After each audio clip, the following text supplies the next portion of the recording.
But we had Mickey Spagnola on. He said Cowboys 24-20. Then from the Charlotte Observer, we had Jonathan Alexander, who covers the Panthers. He said Panthers 27-24. So we have the framework for kind of where people think the score will be, but differentiating on who will win the game. So where are you guys on this?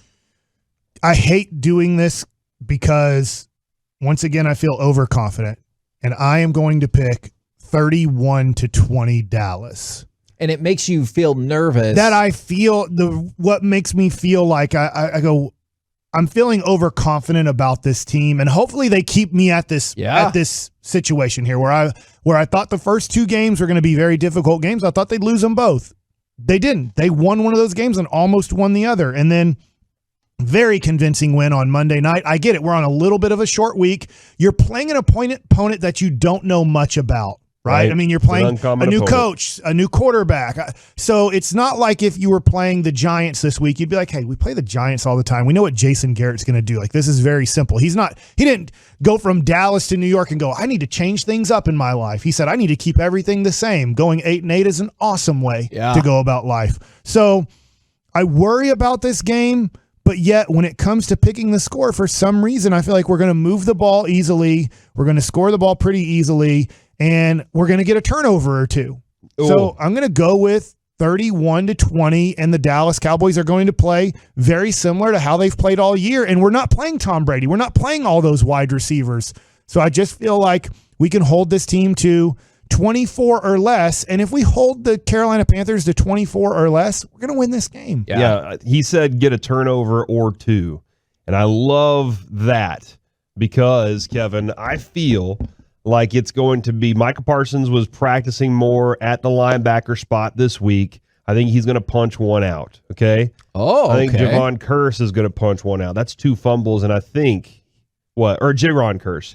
I think he's going to, man, if Javon Curse can do it. I mean, there's times when I feel like he's looking like that. I think we're going to punch 2 fumbles out. One of them is going to get picked up and taken back for 6. And I think that Jordan Lewis is going to have an interception this weekend too. Because you think he's still stinging about last week? Yeah, I think he's like, man, all I had to do was catch that ball off my face mask. Over-under on this is 51.5. So Mike said 31-20. That puts it right in that in that world. I didn't even know the over-under. Yeah, so that's 51.5. So I would probably say, I'm going to say it's 32. 32-26. They're more thinking 28-24, 27-23 with the point spread, right? So that's what they're guesstimating it'll be. That is not the guesstimation of many people on the fan text, though I guess some fall into that. Panthers 26-20 from the 832, Cowboys 27-17. Diggs gets his 4th interception of the season, and Parsons gets a strip sack. But from the 940, Cowboys win 46-16, crushing win. From the 254, Cowboys 33-19. From the 214, they are going to steamroll the Carolina Panthers. And from the 469, this is somebody who's been listening, 21-11 Dallas. All right. What did they say? They said 21-11 instead of 11. Number. Don't forget, 11 is a teen number. Don't let anybody trick you. My dad just texted me and said 31-17 Cowboys.